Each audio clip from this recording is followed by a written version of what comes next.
No hands. No blueprint. No ruler. No hammer. No written plan. And yet, on a thin branch in the soft light of dawn, a tiny nest sits almost perfectly hidden. A hummingbird hovers beside it, wings vibrating like a living engine. The nest is smaller than a walnut, wrapped in moss, plant down, lichen, and something almost invisible. Speed or silk. That is the secret. The mother hummingbird steals silk from spider webs, pulling the elastic threads carefully with her beak.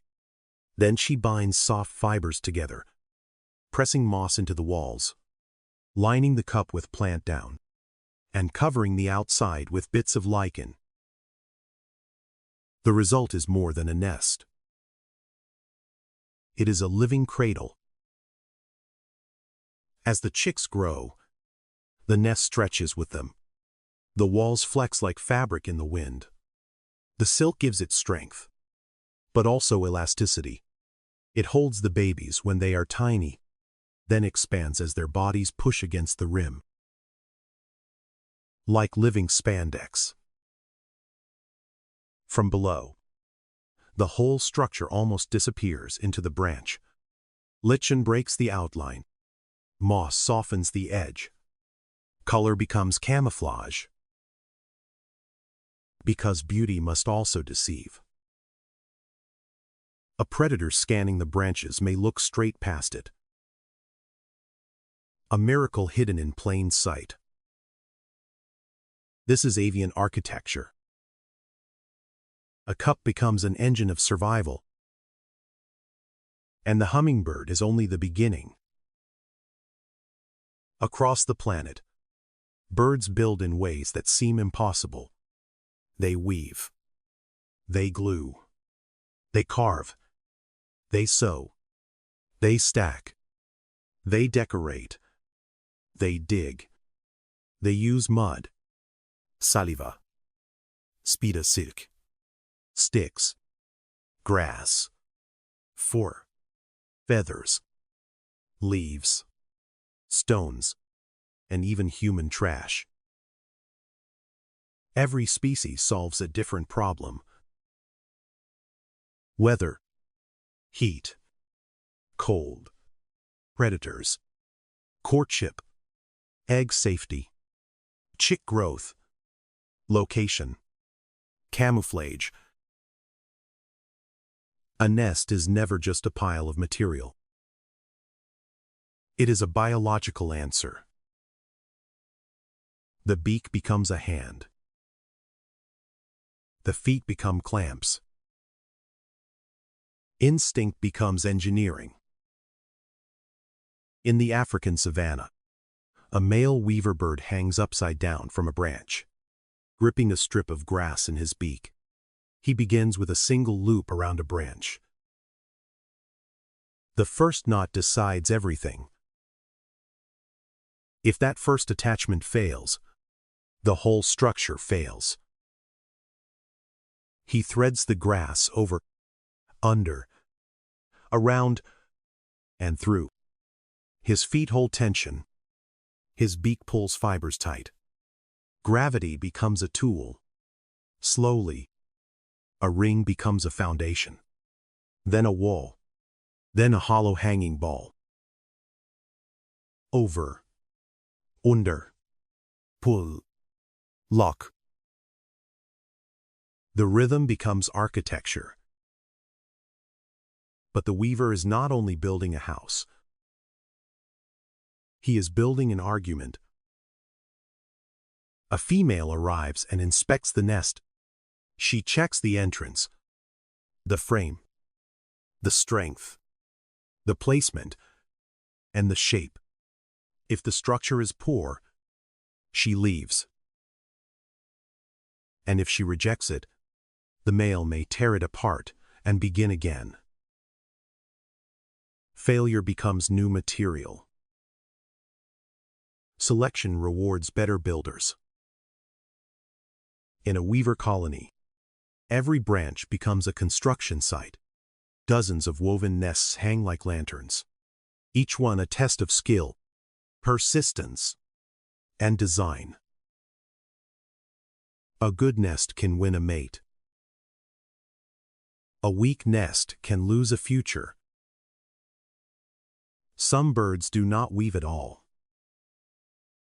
In dark caves, swiftlets create nests from saliva.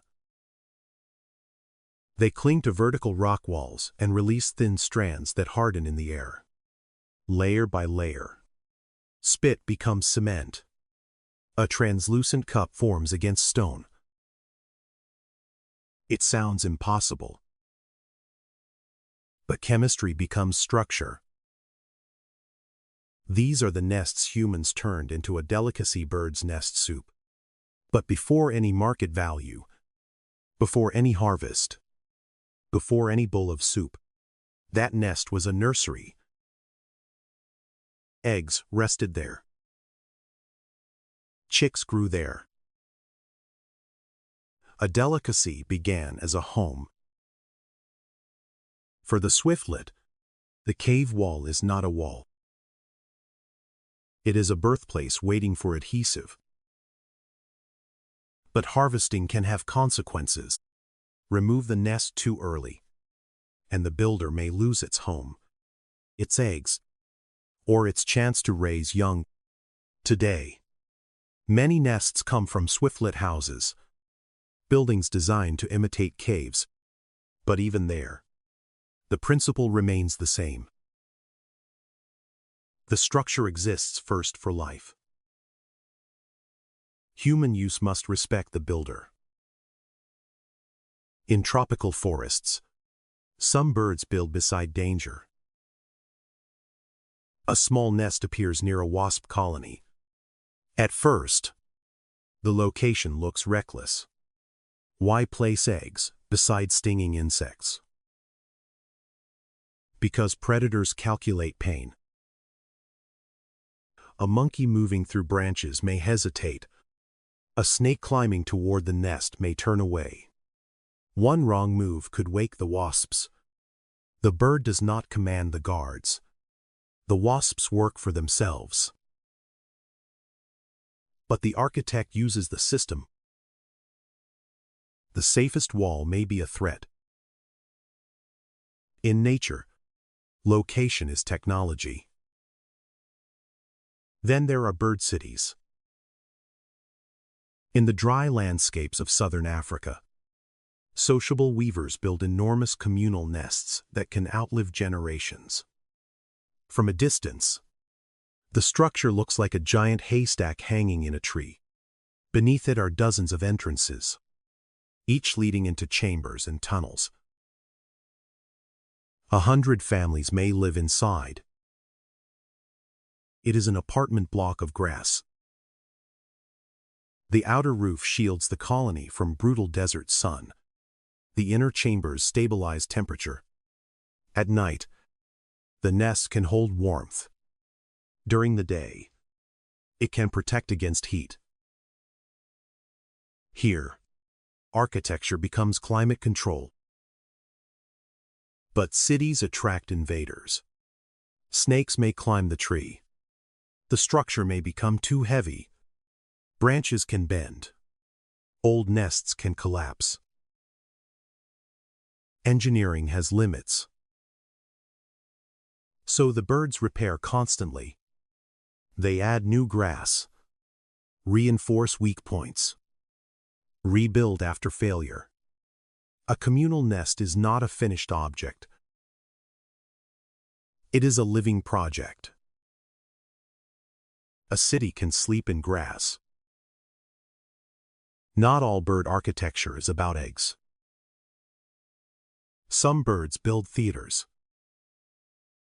In Australian forests, a male bowerbird gathers blue objects: feathers, berries, shells, plastic caps, glass, and anything bright enough to catch the eye.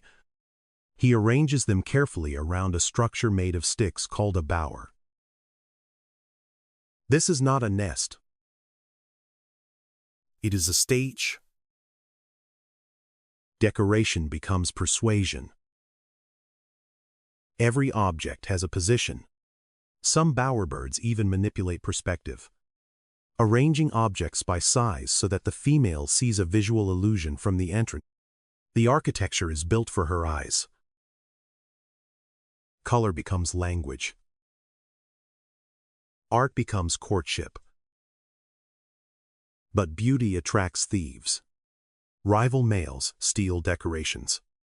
A missing blue object can change the entire display. The decorator becomes detective.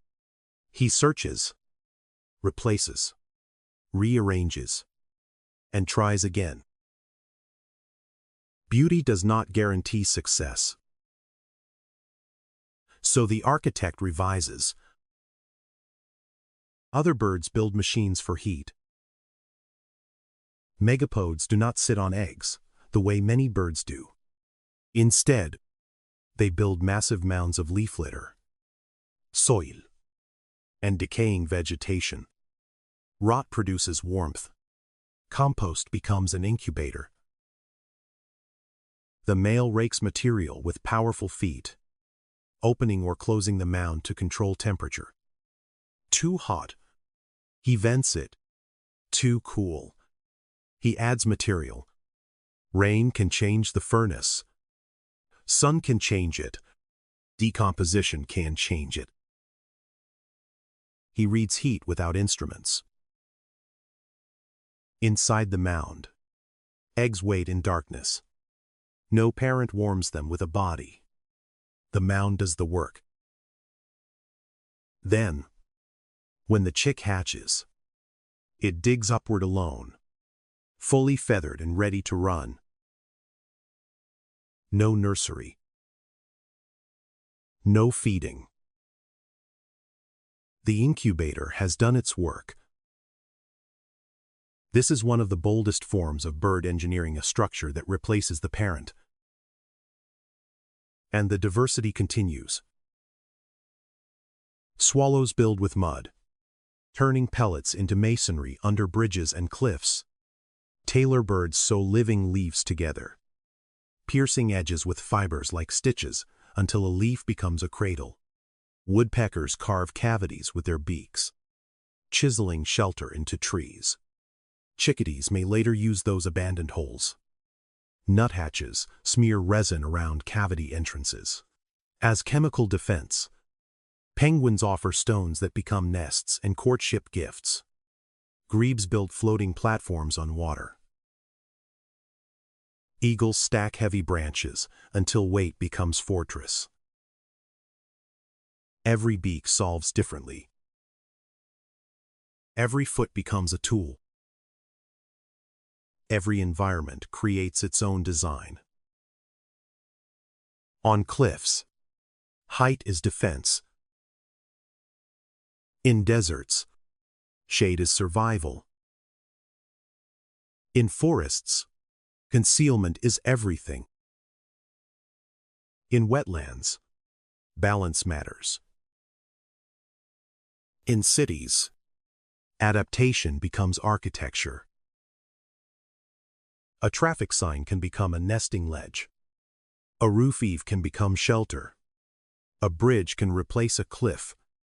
A wire, a plastic strip, or a cigarette filter may appear inside a modern nest. But not every material is safe. Synthetic threads can trap chicks.